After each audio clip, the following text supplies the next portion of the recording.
Hi everyone, Anthony Fantano here, internet's busiest music nerd, and it is time for a follow-up to a video I came out with on this channel quite a while ago. 10 albums I changed my mind on, changed my opinion on. A lot of people do ask me over the years, hey, have you changed your opinion on this album and that album and the other album and ba-ba-ba-ba-ba? And I have made it no secret that in my opinion, opinions are not set in stone. Opinions are based on experience and perspective, and as long as you continue to grow as a person and have different experiences and also expose yourself to new music and new ideas, your opinions most likely on everything that you've ever heard are going to change in some kind of way, shape, or form. Sure, sometimes that change is rapid, sometimes that change takes a while. I have done my best to make note of those changes, large and small, when I do think they are significant and worth bringing up, whether it be in my year-end lists or the first Changing My Mind video. The point is, change happens. You can't stop the change train.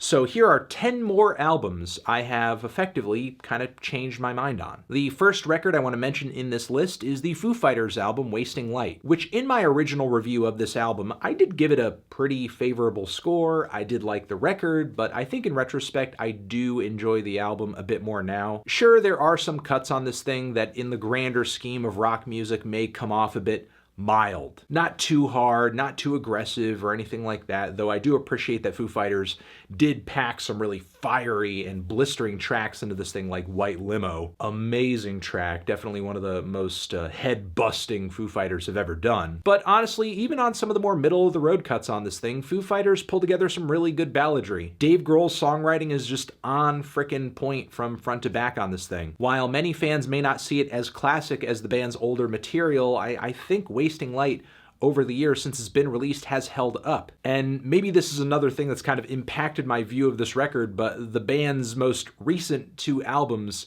aren't really that good, or at least are much weaker than Wasting Light, which in the grander scheme of Foo Fighters' discography now, I kind of see as their best record since The Color and the Shape. So really solid rock record, maybe not one of the best of the decade or anything like that, but at the time I think I underrated this one a little bit. Next in my list here, miraculously, is Chief Keef's Finally Rich, which at the time when this thing initially came out, I was pretty harsh on it. My more recent listens of this album haven't exactly turned this record into a classic for me or anything like that. But I guess what's kind of interesting about the material on this record is that while I may not be head over heels for a lot of it, I may see some of the tracks on this thing as ridiculous or kind of novelty or even messy to the point where they feel incoherent or just generally unenjoyable. However, I do like the influence and the impact that this record had on a lot of my favorite artists or favorite projects that came out of the SoundCloud scene not too long after. So in a way, while I may find tracks on this thing like Laugh Into the Bank to be sort of ridiculous, I'm not entirely opposed to the influence and the impact that Finally Rich went on to have. For as flawed as this album is with its kind of weak features and compilation-like flow, the best tracks on this thing do have a pretty awesome and raw presentation, a fantastically powerful aggression to them that at the time was sort of unmatched, and energy that literally turned the entire music industry's eyes on Chicago and put a lot of pretty big artists in a position where they were either desperate to collaborate with Chief Keef or copy him. And I think there's something to be said for that. This record has definitely grown on me a little bit, even if I think I am looking back on it a bit with nostalgia glasses, and I am appreciating it more for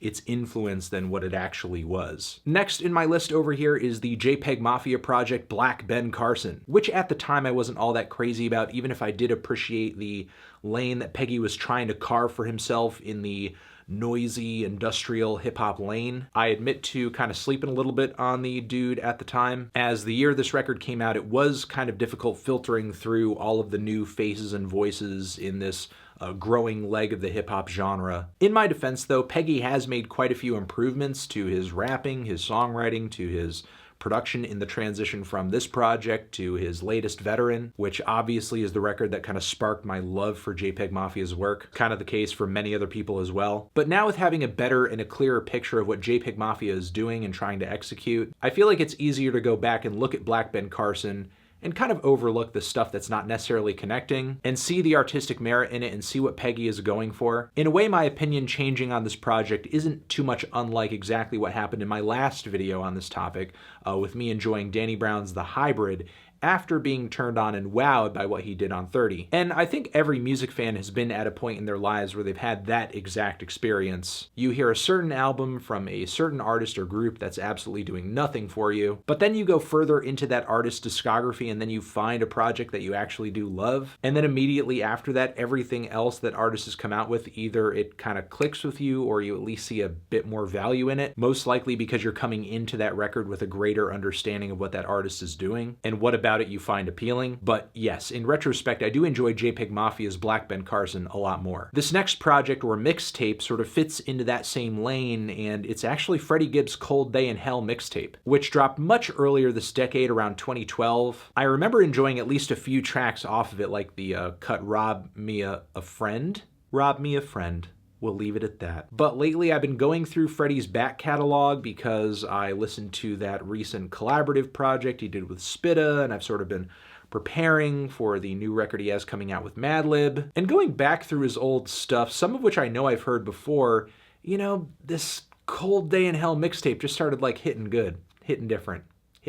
Yeah, the overall production and the mix of this thing may be a little muddy, which I think might have turned me off at the time, at least subconsciously, because it's not a very bright, punchy project, but the beats and Freddie's verses and delivery on this thing are so raw and nasty. Dude sounds hungry all over this record. And while a lot of the street tales he tells may not be as detailed or even as emotionally dynamic as what he was doing on Pinata, still all that stuff is very much here. And there's also a really solid list of quality features on this thing too. It's even kind of funny to go back and see Young Jeezy appearing not only before he dropped The Young, but before he and Freddie had their falling out. But you know, if you want to hear a really like badass, gruff, straight off the stove mixtape, Cold Day in Hell is something you want to hear. It's absolutely unforgiving in its ruthless attitude, even if it's not the most well mixed and mastered project Freddie has ever put out. Some of you may be surprised to see next on my list is Drake's Take Care, which if you look at all of my review scores of Drake's works is technically my favorite album of his, if you're not counting if you're reading this, as that is considered more of a mixtape. But honestly, out of all my years of listening to and covering Drake's music, and I've talked about a lot of his projects up until this point, Take Care is the only one in retrospect that's actually grown on me quite a bit. Now again, I liked this when it originally came out, and some of my original opinions on particular tracks on this record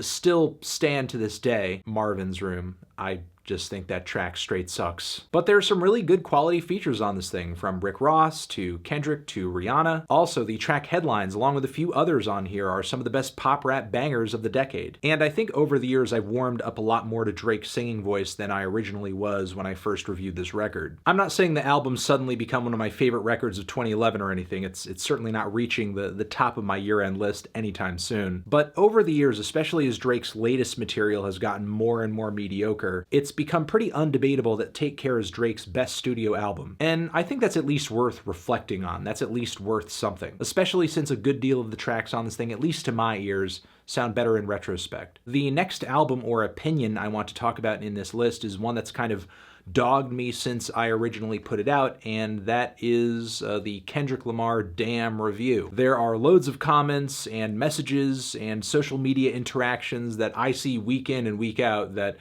basically remind me that I gave this album a 7 out of 10, as if like I'm supposed to feel bad about that, when it's obviously not Kendrick's best album. And you may be surprised to hear that honestly, I enjoy Damn even less than the day when I originally reviewed it. The tracks on this thing that I originally liked the most, the standout ones that really hit hard or are super catchy like Humble or the track DNA, I actually even find myself going back to these songs less and less and less. Meanwhile, Untitled Unmastered and Good Kid Mad City and T-Pab, when I want to listen to Kendrick, stay in relatively heavy rotation. For me, Damn has kind of fallen to the wayside, and the reason I think that is, well, I see Kendrick's best projects, honestly, as kind of like an onion, something that I can kind of peel back another layer of when I listen in again and kind of learn something new from. And with Damn, I feel like I've kind of reached the point where I've gotten everything out of it that I want to, as much of the production, in my opinion, on this record feels way more stripped back and flavorless in comparison with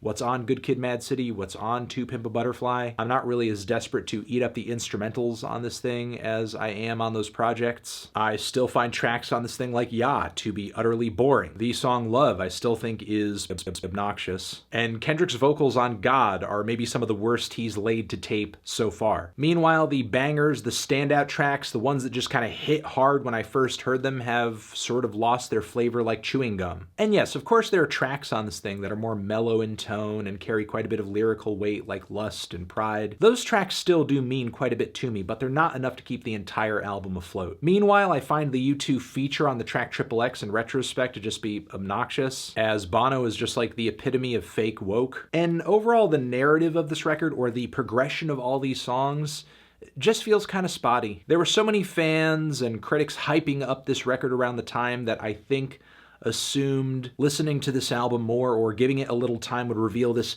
amazing artistic map explaining the pathway and the progression of all of these tracks. But honestly, as the years have drawn on, Damn to me just feels more and more like a loose collection of ideas. A lot like Section 80, but the execution of many of these ideas is just kind of messy or just leaves a lot to be desired. So no, still not that crazy about Damn, and to the degree that my opinion on this album has changed, it's been a little bit toward the negative. The next album I want to talk about in this list is McIntosh Plus's Floral Shop, which a lot of people kind of point at as being a major breakthrough moment for vaporwave, a genre of music that to this day is still active, still functional, still evolving and progressing, even if a majority of the music journalism market, including myself, isn't really paying super close attention to it, as there are still plenty of Bandcamp-based labels that are keeping the lifeblood of this genre flowing. And since Floral Shop came out, it's been interesting to see this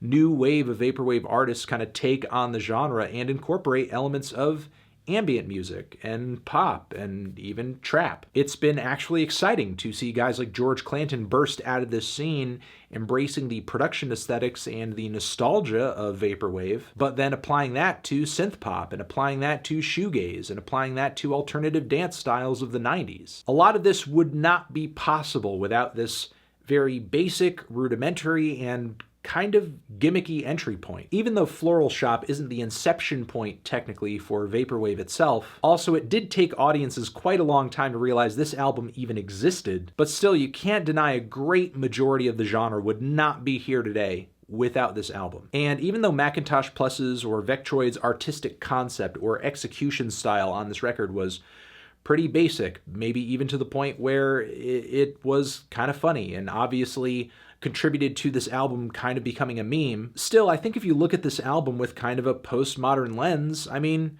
yeah, you could literally take large musical chunks from older songs, sample them, and stretch them out, slow them down, and remix them and loop them in such a way where you're just making new songs, which have an appeal and an artistic merit independent of the tracks that are actually being sampled. I admit to this day that when I hear tracks off of Floral Shop, I do have to kind of stop myself from thinking like, ugh, you just grab this sample and you just stretch it out and blah, blah, blah, blah, and that's it. Yeah, I have to kind of prevent myself from feeling that way because when I just sort of turn off that part of my brain and I just listen to what's going on, it does sound pretty fun. And I feel like if your goal at the end of the day is just to make music that entertains people and stimulates people and evokes some kind of emotion, creates a feeling, even if your means for doing that is just like stretching out an old R&B or a soul or a synth funk song and just like, you know, having at it, then, you know, do you. Next in this list over here, I want to give a shout out to the Krayshawn album, Something 'Bout Cray, who some of the younger people watching this video may not even remember as she kind of disappeared off the map pretty quickly after 2012. Krayshawn exploded onto the scene in 2011 with a single called Gucci Gucci. This was years before Gucci Gang. Her music was really braggadocious and kind of trashy. She didn't take herself all that seriously. Most audiences didn't really take her all that seriously. When she eventually ended up dropping dropping her album Something About Cray in 2012, like the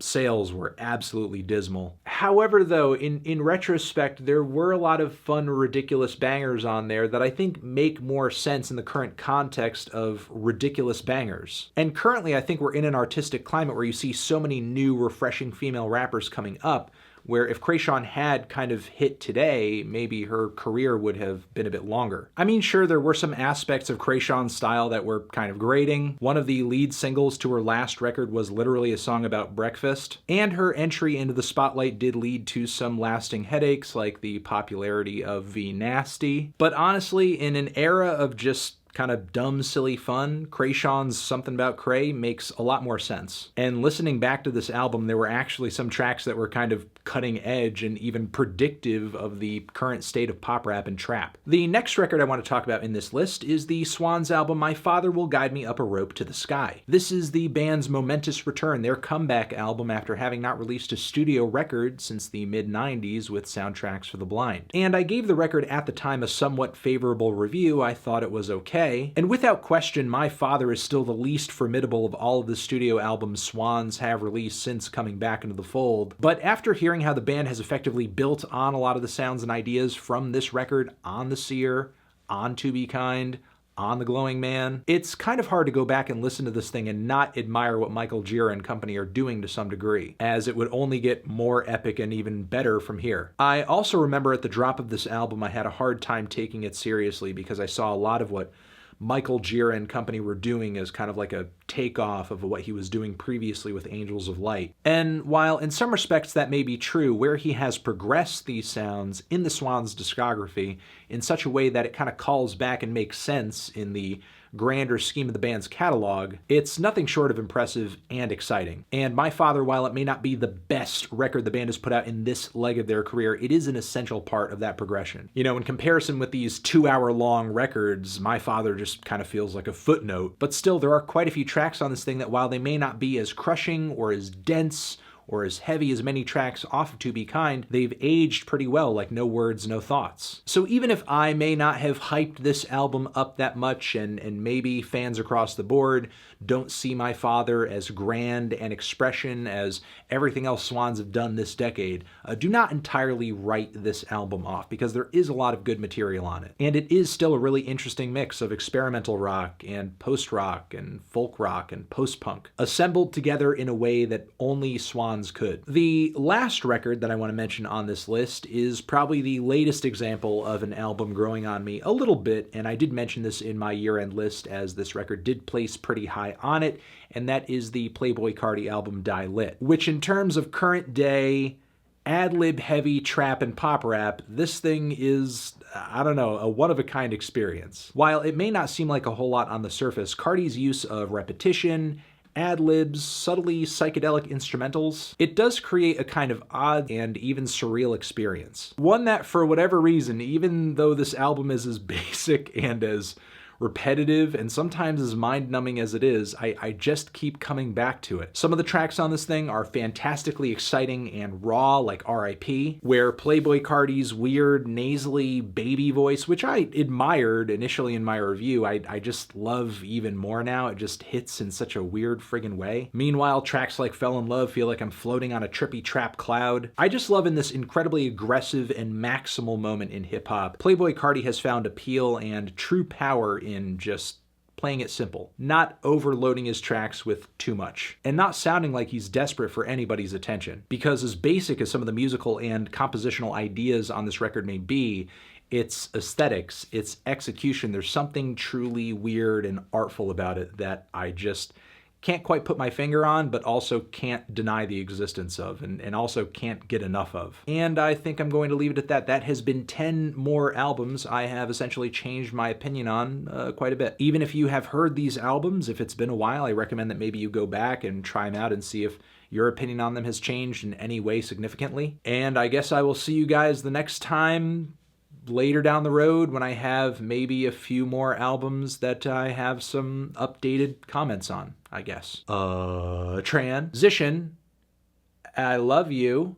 Thank you for watching. Wow! Maybe leave a comment down below telling me an album that over the past few years your opinion has changed on it massively. Over here next to my head is another video that you can check out. Hit that up or the link to subscribe to the channel. Anthony Fantano, music of forever.